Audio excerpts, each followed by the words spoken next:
Hey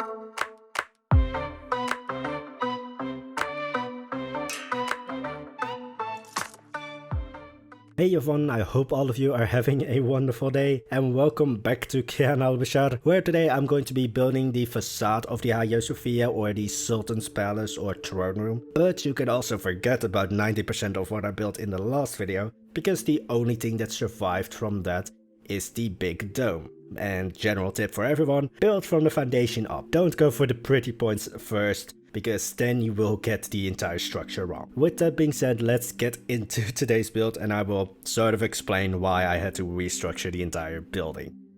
So yeah, I'm going to stick with the tip of like build from the foundation up, because I saw the, well, again, clusterfuck of domes, and I like building domes. I mean, who doesn't like a good dome? But then I also didn't really get the structure of the building correct because of that. So I complained about this in the last video. In most pictures that you see online of the Hagia Sophia, you see the side of the building the most heavily featured. And I complained about this, saying like, yeah, I can't really get a good picture of the actual front.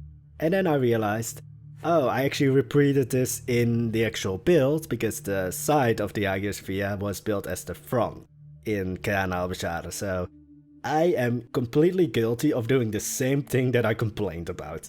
And then when I built the structure, I also realized, oh, the height isn't completely correct, oh, the size isn't completely correct, because again, building from the domes or the top down doesn't usually work that well. Well, it can work if you're really good at it, but with a building the size of Hagia Sophia, again, for anyone who is thinking of making like the words Hagia Sophia and domes into a drinking game, maybe don't, because by the end of building the entire Hagia Sophia, you will probably be in the hospital. But let's just say that I learned my lesson and now we're going to build from the foundation up. So that means that, well, this video we're going to build the facade.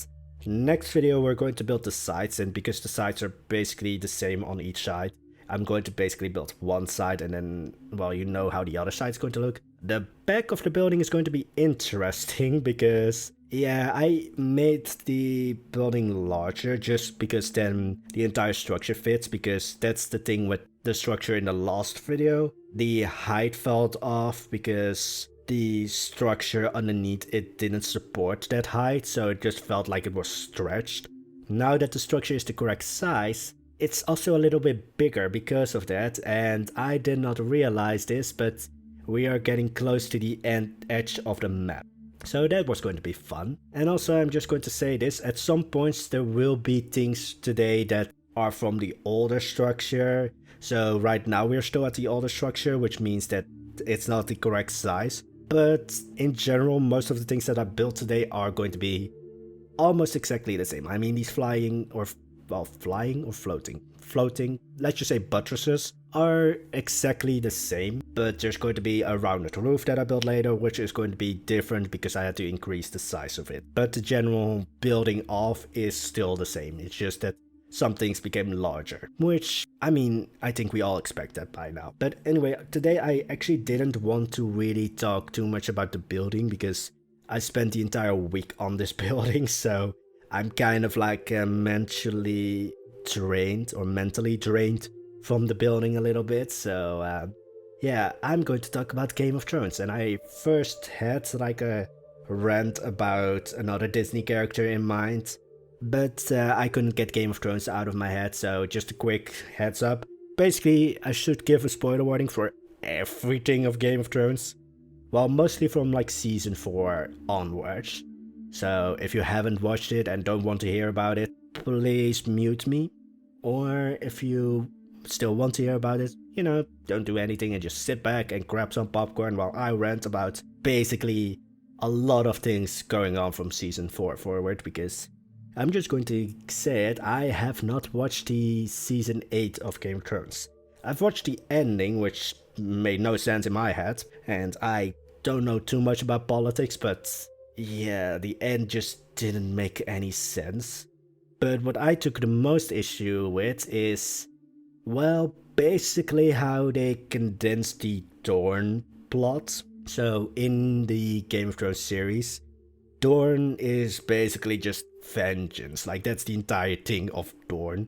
Because Oberyn gets his head squashed like a pumpkin, and then Alaria goes on his revenge thing, which in the books is completely different. Like, in the books, Alaria, from what I've read, or read on the wikis, because I'm too scared of reading the actual books. The same went with like the Harry Potter books. It was just like, it's such a big novel.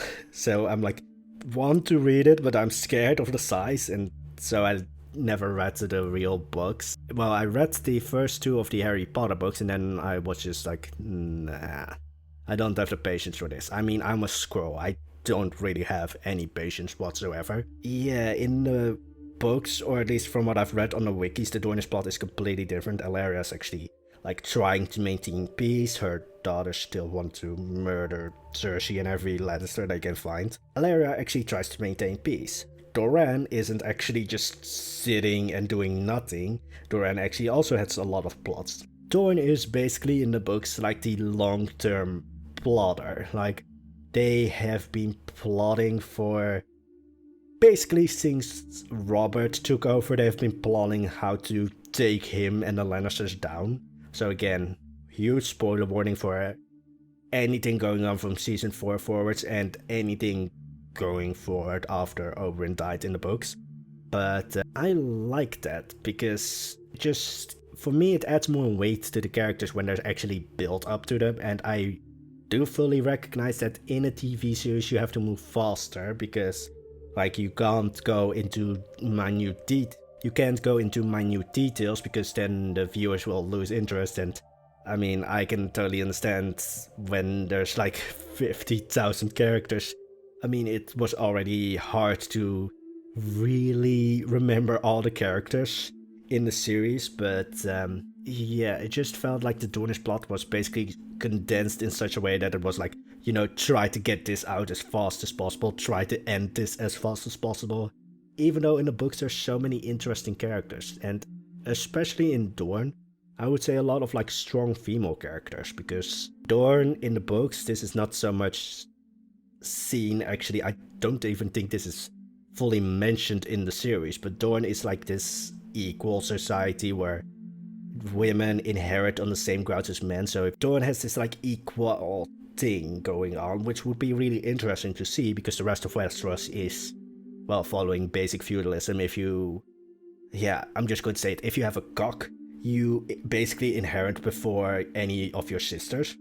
Yeah, Dorne is completely different, because they have a completely different cultural background as such. They joined the Seven Kingdoms later, and the name Seven Kingdoms is also not completely correct, but, well, that's most names, I would say. They want to look a little bit more impressive, but yeah, the Dornish plot was basically very condensed, basically became a revenge plot on the series, while in the books it's also revenge. I mean, every character in Game of Thrones basically has a revenge plot going on.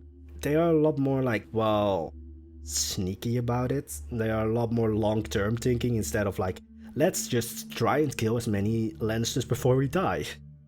They actually have a long-term plot. They actually, well, the one character that I haven't read the books again, but that I sort of vibed with the most was, I'm going to butcher her name because it's Arianne, basically the daughter of Doran, who in the show is basically a couch potato, but in the books is like this, I wouldn't say political, but just this, I would say he's like on some terms similar as Tywin. He thinks really long term, he shows basically none of his scars until you get the blade to your throat.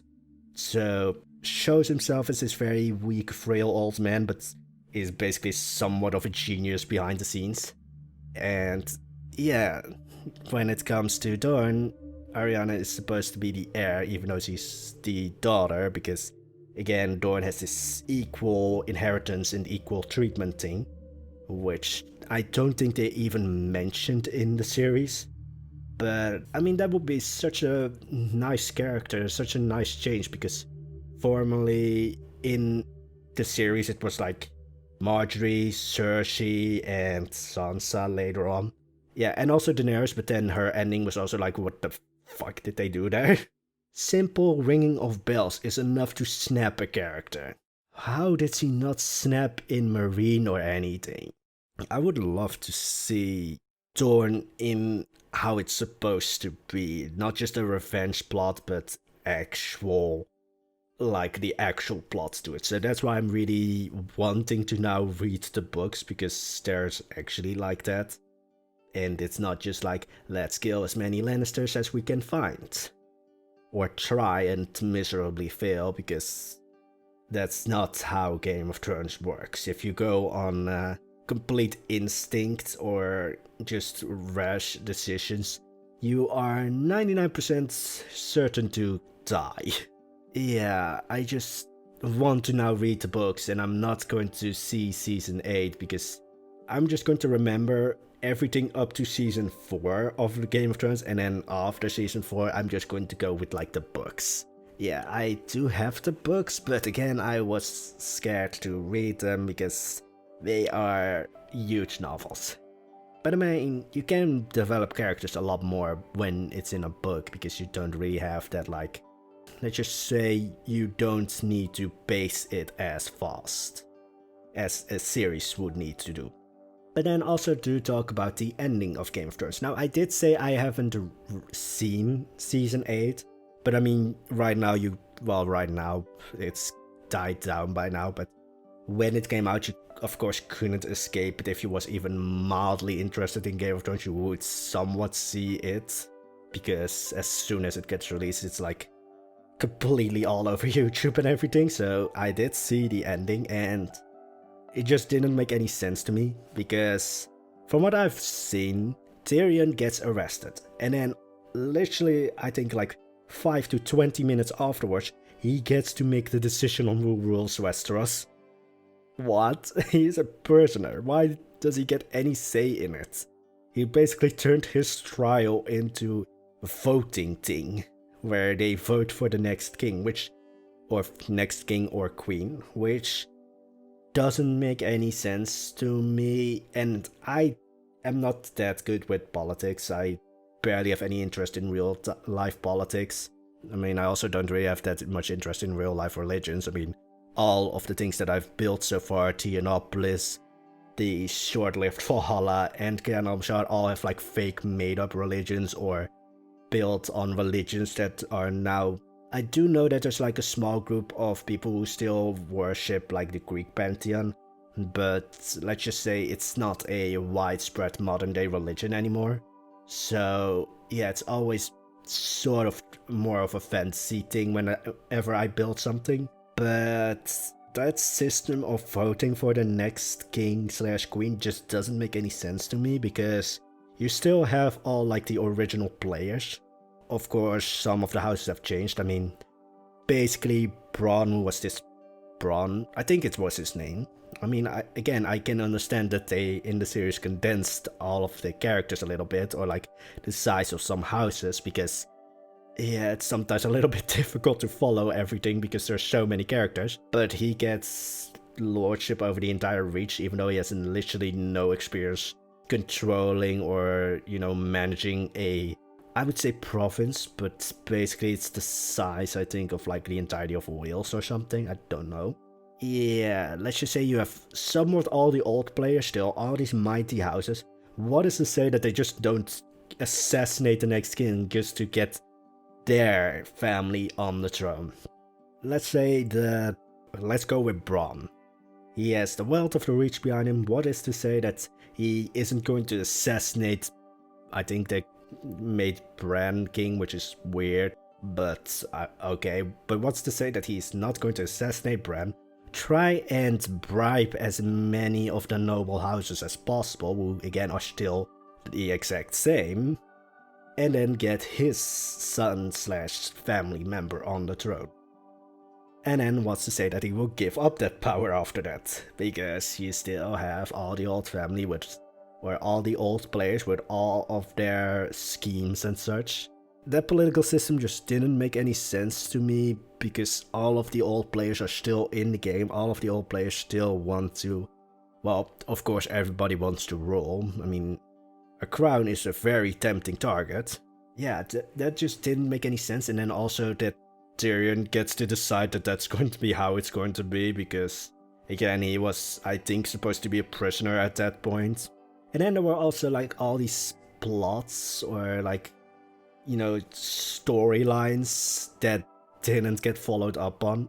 A huge spoiler for the book, well, maybe not the books, probably not the books, because I think that George R. R. Martin is probably smart enough to not make the ending in the books the same as in the series, because then nobody will read the books because they know what's going to happen. But yeah, in the series or in the show, Jon is supposed to be like the nephew, I think, of Daenerys, because he's like the son of Rhaegar and Lyanna Stark. Yeah, that was almost not mentioned in season 8 anymore, even though that was like a huge thing. And then he gets literally nothing. Like, he murdered the queen and he gets sent to the wall. I think he would get executed at least, but alright. And then the wall literally doesn't have a purpose anymore. I mean, the entire story arc with like the White Walkers was completely like finished up in one episode, so also didn't make any sense to me. Like, there were just a lot of things that were built up so heavily and then were just like rushed to get it finished. And from what I heard, this was because the writers wanted to move on to Star Wars. Don't know if this is completely true, but that's what I heard. And then they sort of karma-wise didn't get into Star Wars, so yeah.